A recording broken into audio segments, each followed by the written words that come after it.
Toxic masculinity. Yeah, I'm basically the poster boy for toxic masculinity. I don't mean to be. I'm just a man. I'm the kind of man that men used to be. Men used to hunt woolly mammoths. Have you seen that meme? I just got back from Trader Joe's. Trader Joe's with their products. I like a lot of their products.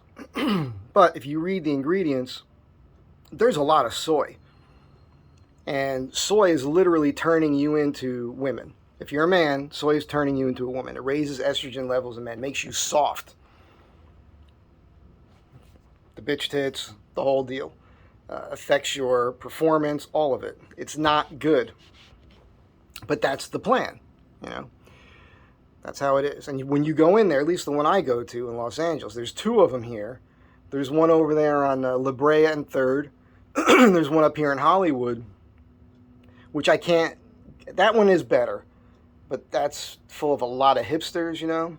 And the other one's a little older. You have to get there before 10 a.m. in the morning, or parking's a bitch, and it's just a hassle. But where I go, I mean, the men that are in there are just doughy, unhealthy looking people who think they're healthy because they shop and eat stuff from Trader Joe's. It's interesting. The people that work there are super nice to the point of being annoying. I'm not in there to have a conversation. I just want to get my stuff and get out because I've been probably slightly annoyed by the time I get to the cash register. Because the other thing I find in there is the amount of entitlement with people in the grocery store. It's with the cart, and they get up to a spot and they just stand there and they're looking, and they just bunch up. And for me, being a conscientious human being, I look around, I find a spot to put my cart where it's not going to annoy anybody. I walk over, excuse me, look, get what I want. I look at them like, what are you doing? And then I walk away. Very simple. There's a place, Ralph's is right across the street, La Brea and 3rd. There was the ladies in there, I used to get lunch all the time. It's not a cough, I'm just clearing my throat. I get that a lot from people. The women that worked at the sandwich counter, they got to know me. I used to make them laugh, always took care of me. Then finally, at some point, this kid started working there. Young guy, probably early 20s, big kid. Doughy, really soft. He would literally shake when he had to deal with me. And the first few times, I knew he was new, and I was specific about my orders. Well, here's what I want. I want this with that and this. Put a little bit of that on there. Golden. He was shaking. He was scared. And after a few times of making me a sandwich, I was picking up on this. I asked him, he goes, oh, you scare me. I said, how am I scaring you, dude? Just make a sandwich. How? I had to encourage him. Every time I went in there, you could do it. That's it. Good job. That's what I had to go through to get a sandwich from this kid, so he wouldn't cry himself to sleep that night because he had to make me a sandwich because of my toxic masculinity just oozing out of every pore. It's friggin' bizarre, man. It's bizarre. I don't know, man. It's a different world today. I get it. I don't like it. There's nothing I can do about it other than continue to be myself and hope that I do meet a lot of young people that I'm impressed with, which helps a lot. Especially with the bicycle stuff. Some young guy finds out about clunkers. I got one for sale. They come in to buy it. They see the shop. They're like, wow, that's awesome. I spent some time with my nephew a few days ago, and he works out in the yard with his bros back in Patterson. Like the outside jungle gym sort of stuff, doing pull-ups and all that. You've seen that stuff all over YouTube.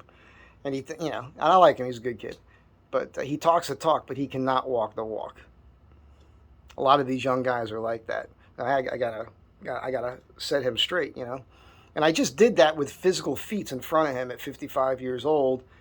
And then at one point, I was just like, took my shirt off, and he's like, "Holy shit!" So it's just a funny. There's something weird going on, and because it used to be when I was a kid,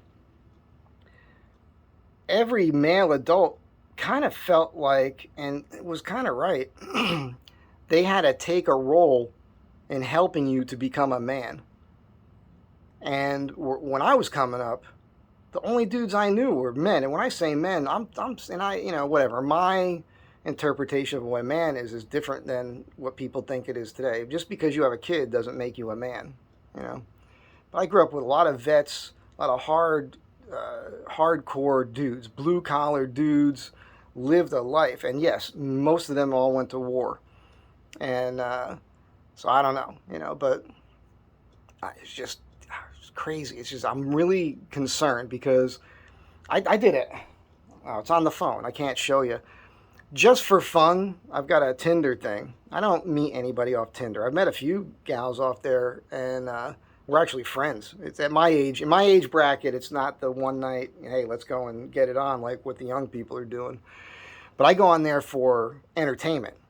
And what's the way women put their self out there, it's so ridiculous. And the dudes that, you know, no Republicans and no Trumpsters and, you know, vegan and I'm vaccinated on their thing. And it's like, do you understand that the criteria you just listed is going to give you a lady boy?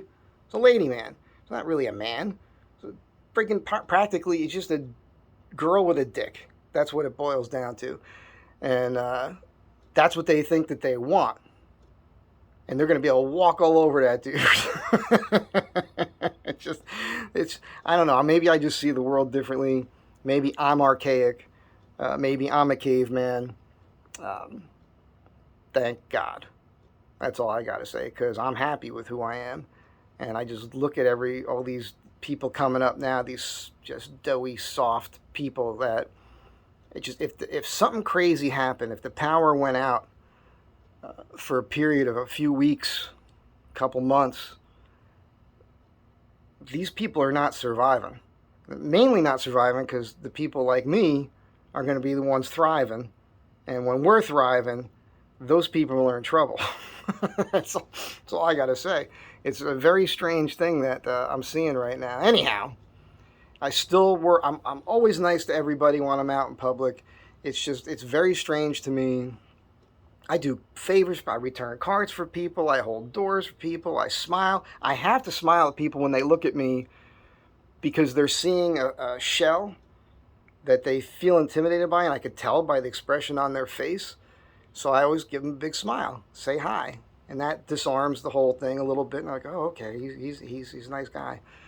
But it's bizarre that you have to even go through that. Anyhow, I just wanted to rant a little. Trader Joe's, I can't even go. Once September hits, I certainly cannot go to the Trader Joe's over here in Hollywood because it's just my thing. This is my problem. I'm the one with the problem, not everybody else. But when I see a dozen dudes in Trader Joe's all wearing a sock hat, like a Smurf, that little thing where they bend it over, and they're all doing the same thing, that wigs me out, man. I feel like I'm in some bizarre science fiction film. I clearly don't belong. And that whole look is goofy to me. That's just stupid looking. But that's just my opinion. Be better to one another than I seem to be right now. And I'll catch you guys next time.